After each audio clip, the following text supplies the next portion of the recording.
What's up, YouTube? This is Nick with No Filter Reviews. Today I'm going to be talking about weed barriers and weed prevention using salt.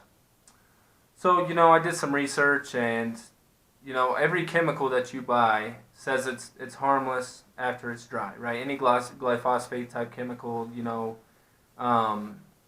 any Roundup, anything like that.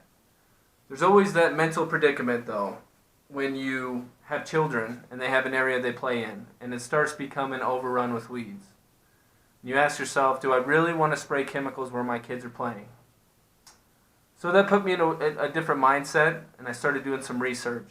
And there's other things you can do, right? There's natural ways to kill weeds that you have to mix, some vinegar and salt and hot water, and it's a very tedious process. The second thing is lime. You can fill the soil with lime. You can just put lime all over it. That'll make it unlivable because of the level mismatch in the soil for plants. However, lime burns, right? You can get lime on you. You can inhale it. It can burn your skin. So then I thought about rock salt, right? So back in the day, historically, when there was a big war, the enemy would try to assault your fields to prevent anything from growing, to basically kill you off. So what I did is I went to Home Depot. I bought some water softener salt, like $5-6 for a 40-pound bag. And you can also use de-icer salt, a more natural type way to kill weeds.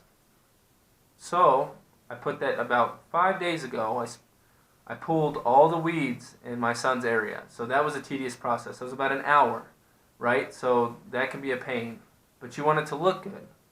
So I pulled all the weeds. And then after I did that as a prevention for next time, I went ahead and salted the whole thing. Spread it all out. And then I watered with my sprinkler system. So what this did for me is it dissolved some of the salt into the ground. Any weeds left over died. Completely died. And I haven't had any new growth in that area. And it has rained like every day this week. So, in my opinion, very safe alternative. If you do not plan on growing there for a long period of time, you can use that.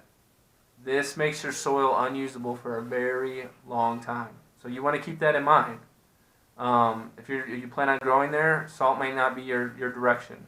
But if it's your kid's area and you're just never going to have growth there, you're not trying to grow anything there, very, very effective. Also, if you salt the area, just keep in mind runoff. So if you have a kid's area that's like this, and your lawn's right here, and the runoff's going into your lawn, you have potential to damage your lawn. If that's not the case, you're good to go. I'm going to take you outside and show you a quick peek of, kind of what the results were, and I hope you like it. So keep in mind, this is about 1 week of after I put the rock salt down. As you can see, all these weeds are dying.